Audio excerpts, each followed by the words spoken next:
I never been friends with Epstein. I am not Epstein's victim. Epstein did not introduce me to Donald Trump. I was not a participant, was never on Epstein's plane, and never visited his private island. I'm not a witness or a named witness in connection with any of Epstein's crimes. I was never involved in any capacity. Be cautious about what you believe.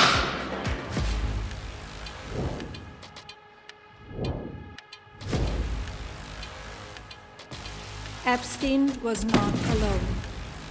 Several prominent... Thank you. The Secretary let me to continue serving. Why today? Why now? I don't know what it is, honestly. This is catching us by surprise. You touched the document.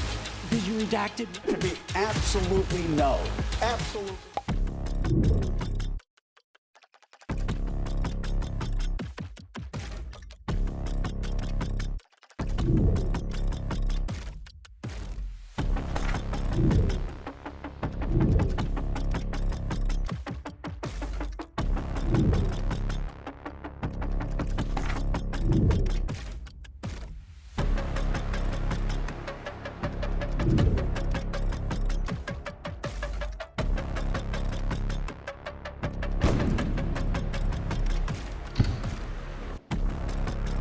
In connection with Epstein's sex trafficking. She chose this time. Again, I don't know why. It's a story, or she just got an inquiry, or she saw something obscure that nobody else did see, and it just made her upset. I do have a lot of questions about the timing, for sure. I wonder if the Iran talks are going poorly and they needed to distract us again.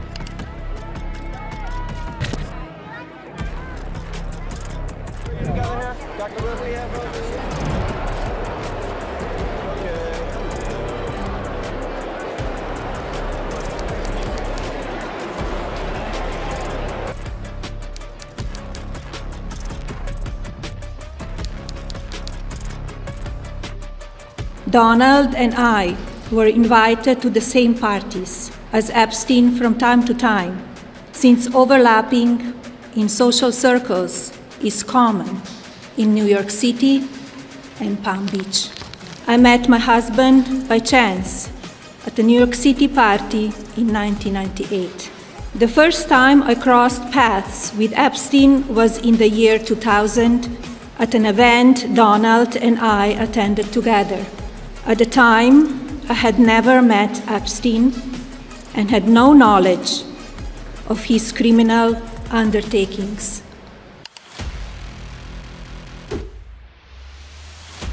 Jeffrey Epstein had a scheme to recruit underage girls. To be clear, I never had a relationship with Epstein or his accomplice, Maxwell. My email reply to Maxwell cannot be categorized as anything more than casual correspondence. My polite reply to her email doesn't amount to anything more than a tribal note. In my book, Melania, I reject their mean-spirited attempts.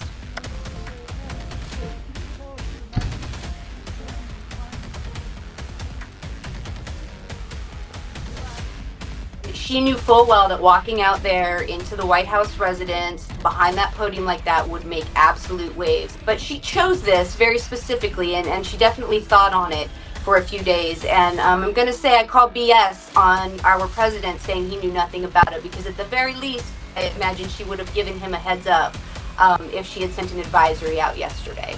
I have nothing to do with Jeffrey Epstein. I threw him out of my club many years ago because I thought he was a sick person.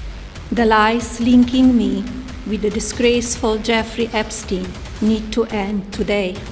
It's completely out of the blue. She usually refers you to her lawyers when you write anything about her. That's how she handles press. And this was a White House thing. And to see her come out like this is really quite shocking. I thought it may have been preempting some sort of story, but people close to her say that there's nothing coming out. I mean, unless she believes that there's more. She's saying don't believe what you see or hear. Numerous fake images and statements about Epstein and me have been circulating on social media for years now. She can go so far, and then she gets really tired of being interjected into some of her husband's shadier areas of life, and then she will speak out. She's trying to head off a story, or her press shop has been getting inquiries, and she just kind of got sick of all the nonsense. Now is the time for Congress to act. I call on Congress to provide the women who have been victimized by Epstein with a public hearing specifically centered around the survivors. We'd love to give them the form if they'd like it. Again, if she wants to clear her name and say that there was no relationship at all, don't do it at a podium.